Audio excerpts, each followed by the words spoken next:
Assalamu alaikum and a very lovely day to all. I am Iman binti Taufik from CS143. Today, our group will be presenting about the economy in China. Before we get to our main discussion, let us get to know a little bit about China. China, which is also known as People's Republic of China, is a country located in East Asia. It is 9.6 million square kilometers in area and has a population of more than 1.4 billion. China is considered to be the world's most populous country. Next, let's learn about China's flag. The flag of China is also called the five-star red flag. It is designed by Zhang Liangsong. The red background of the flag represents the Chinese Communist Revolution, while the five golden stars in the flag represent the unification of the Chinese people under the leadership of the Communist Party of China. The big golden star is to represent the Communist Party of China, and the four smaller stars symbolize the four social classes amongst the Chinese people, which are scholars, peasants, workers, and merchants. When it comes to economy, China is one of the world's largest economies. It is a member of the World Trade Organization and is the world's biggest trading power. China is the world's largest exporter and is ranked as the second largest importer of goods. Now that we've seen a brief introduction about China, let us move on to our main topic, where we will discuss about the economy in China, including their policies and the problems we face. Monetary policy refers to a policy which employs the central bank's control of the supply of money as an instrument for achieving the objectives of the general economic policy. The country China has implemented the monetary policy in order to achieve those objectives. The objectives are maintaining currency stability, maintain an adequate growth of the money supply to support the national economy, and correctly handle the interaction between preventing financial concerns and promoting economic growth. The Central Bank of China employs a variety of policy tools to maintain liquidity and ensure that the increase of the broad money supply and total social financing roughly corresponds to nominal economic growth. One of the tools that the People's Bank of China uses to make adjustment to its monetary policy is open market operations, which have been the major tool for the everyday operation of monetary policy in China. Repurchase and reverse repurchase agreements are the most common open market transactions in China. As an example, in order to solve the inflation, the People's Bank of China sells the security to commercial banks in the open market to reduce the volume of money in the economy.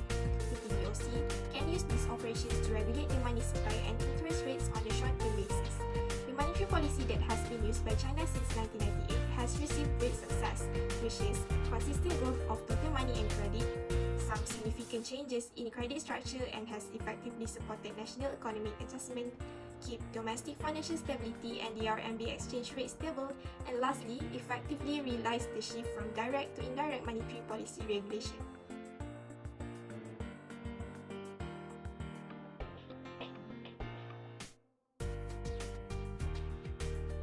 The Chinese government has been pursuing an active fiscal policy to finance key constructions projects by issuing government debt in the past few years. The government implements fiscal policy through its influence over the investment activities of state-owned enterprise and local government, supported by credit policy actions of the PBC that ensure the Chinese banking system provides the necessary funding. China has embraced an expansionary fiscal policy in 2020, as stated by the Minister of Finance at the end of December 2019. However, the room for such active policy remains limited because it is likely to be constrained by the continuously decelerating growth of fiscal policy. Based on China Daily by Zhenjia, Finance Minister Liu Kun said at new conference that China's fiscal policy will remain proactive but most sustainable this year, besides focusing on promoting its efficiency and quality, reflecting a people-centered principle.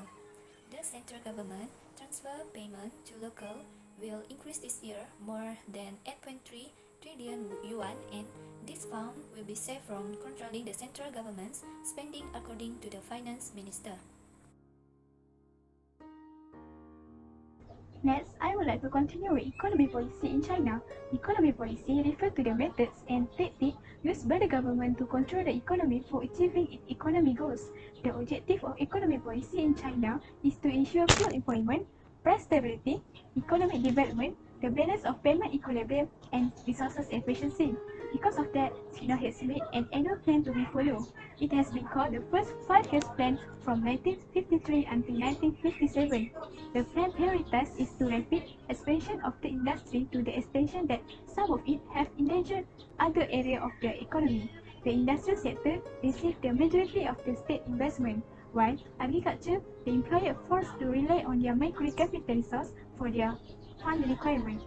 Next, there was a huge relocation of jobless industrial employers to the countryside, and industrial investment was temporarily reduced to free up resources for agricultural output. Since 1978, China's economic thought and strategy have changed so dramatically. The economic policy swing between an emphasis on market-oriented reform and a return to at least some dependence on centralized planning have been notable over this era. By the late 1980s, the economy had become overhead, with rising rate of inflation in response to a jump in inflation indicated by expedited pricing liberalization. The government announced an austerity program towards the end of 1988. The Chinese economy expanded by 65% in the fourth quarter of 2020, indicating that the country has recovered from the COVID-19 shock. Alright, then we go to our next point, which is inflation problem in China. Inflation can be defined as a continuous increase in the general price level of goods and services in the economy. For our case study report, we will do some research of the inflation problem that happens in China country. First of all, we will investigate the inflation problem that happens within the year 2010 till 2011.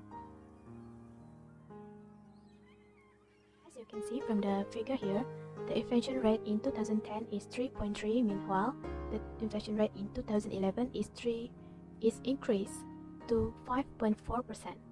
The general price level within these 2 years is sustained rise about 2.1%, and it is under creeping inflation degree. Every problem have its own causes. Same goes to the inflation problem in China. There are two types of causes that actually happen in the economy when it comes to the inflation, which is demand pull inflation and cost push inflation.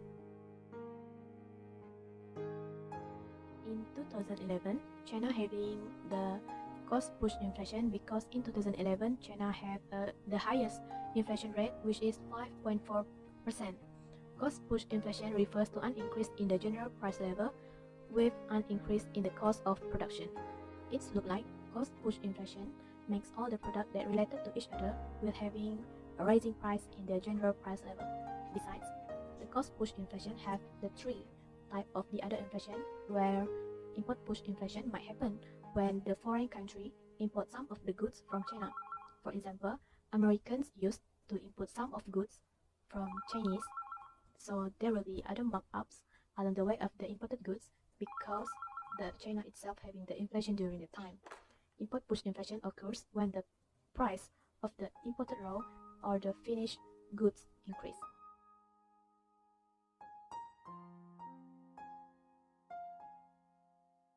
Next, we will discuss about the effects of the inflation problem in China.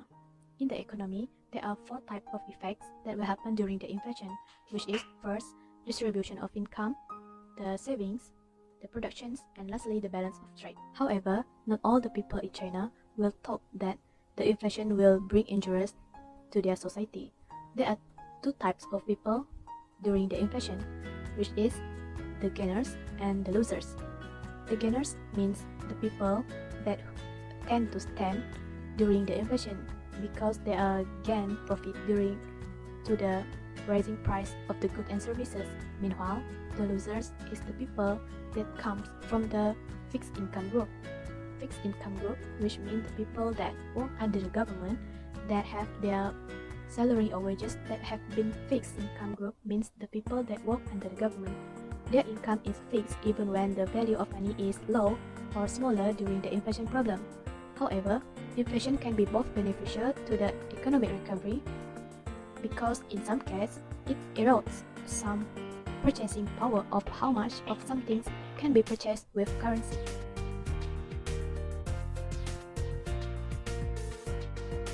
Lastly, we will take a look at how China overcome the inflation problem in the country. As we all know, in the economy, there are three types of measurements that we can use to control the inflation problem of the country. First of all, it is a monetary policy. Second, it is a fiscal policy. And third, it is a direct control measure.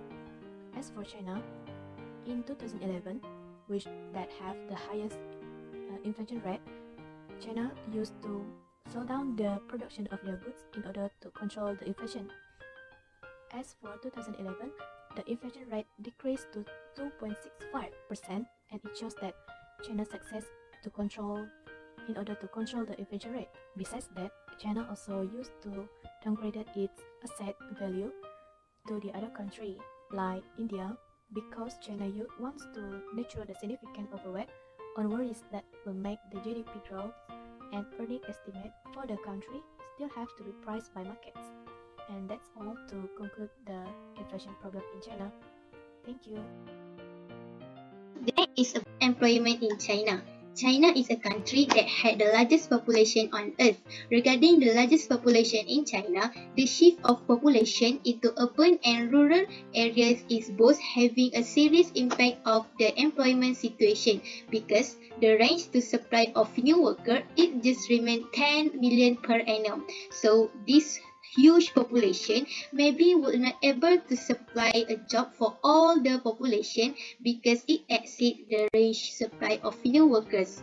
Other than that, unemployment also is a serious social issue in China in recent years. The young unemployment rate has also affected the development of China because teenagers in China also had a large average. In the past, even they are a low-skilled young population, they will easily find a job, but the economy at that time was stagnation, so they might face increasing difficulties in seeking or maintaining job. Not only that, but young unemployment also causes they cannot compete the top university graduates, so they cannot get the job. So it will be difficult for them to find enough qualified candidate that require a job to match with them. Lastly, migrant workers also have been returning home as the result of the financial crisis of 2007 until 2008 due to restrained consumer demand in developed countries. The financial crisis as the price fell sharply. So the business and the consumer at that time were mostly unable to pay their debt and financial institutions ran shortly of liquidity. So this recession caused variety of migrant unemployment in many parts of the world. It is also because even before the global economic crisis, a large number of migrant workers was already marginalized. So there is no doubt that the global economic crisis hardly causes the unemployment. Okay, the next is about type of unemployment in China. There are three types of unemployment that happen in China. First of all, the type of unemployment that happen in China is cyclical unemployment. Cyclical unemployment occurs when there is a lack of job because of downswing in a business cycle or a recession. In China, cyclical unemployment usually affected industrial workers and is the main reason for high unemployment in developing countries. The next is frictional unemployment. Frictional unemployment occurs when people are in between jobs or are entering or re-entering the labor force. In China's case, the frictional unemployment normally occurs among fresh graduates. Okay, the highest unemployment rate is mostly among the 20 to 24. So, this causes the employment situation for new university graduates to be worse than the working age population in general. Lastly, structural unemployment. Structural unemployment arises due to structural change in the economy of the country. In China, the worker lost their job because of isolated location. Then, this unemployment issue normally happen among the young generation.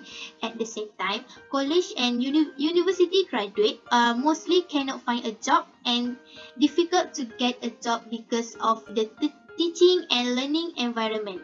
However, it is not only because they cannot find a job, but it is because it also depends on the reputation of the university. Next is about solution to overcome the unemployment in China. Okay, the first, the government has responded to the growing seriousness of the unemployment problem by adopting the priority policy like fiscal, taxation, and financial policy, which is the government have to practice by establishment fiscal policy through taxation and public expenditure. Using the favorable taxation policy, the government can support the unemployment to rely self-employment or start up their own business, and at the same time, it also encourages to observe the unemployment. The next is improving the public employment service system and fostering and developing the labor market. Okay, the public employment service system has provided the free job placement and employment guidance to the urban unemployment and the rural migrant workers, and at the same time, it also can increase employment opportunity. Lastly is establishing and improving the national vocational system. This education can help the student or graduate easily to get a job with this certificate in that education because they will be more qualified and be more skilled. As we know, to improve employment qualification, work competence, and job transferring capacity of the workforce are the most important in seeking job. That's all. In conclusion, we have learned that China's public policies include the monetary policy, fiscal policy, and economy policy. The Chinese government's policies have been rather successful when it comes to economic outcomes. We've also learned that even if China is one of the world's largest economies and is a developed country, problems such as inflation and unemployment still occur. China is a communist state wherein the government is intended to manage the economy and there is no private property. But ever since the Chinese economic reform in 1978, China has expanded and began to adopt a more capitalist viewpoint. The economic reform has enabled them to foreign trading system in order to broaden their investments, and with that we believe that China will continue to grow swiftly.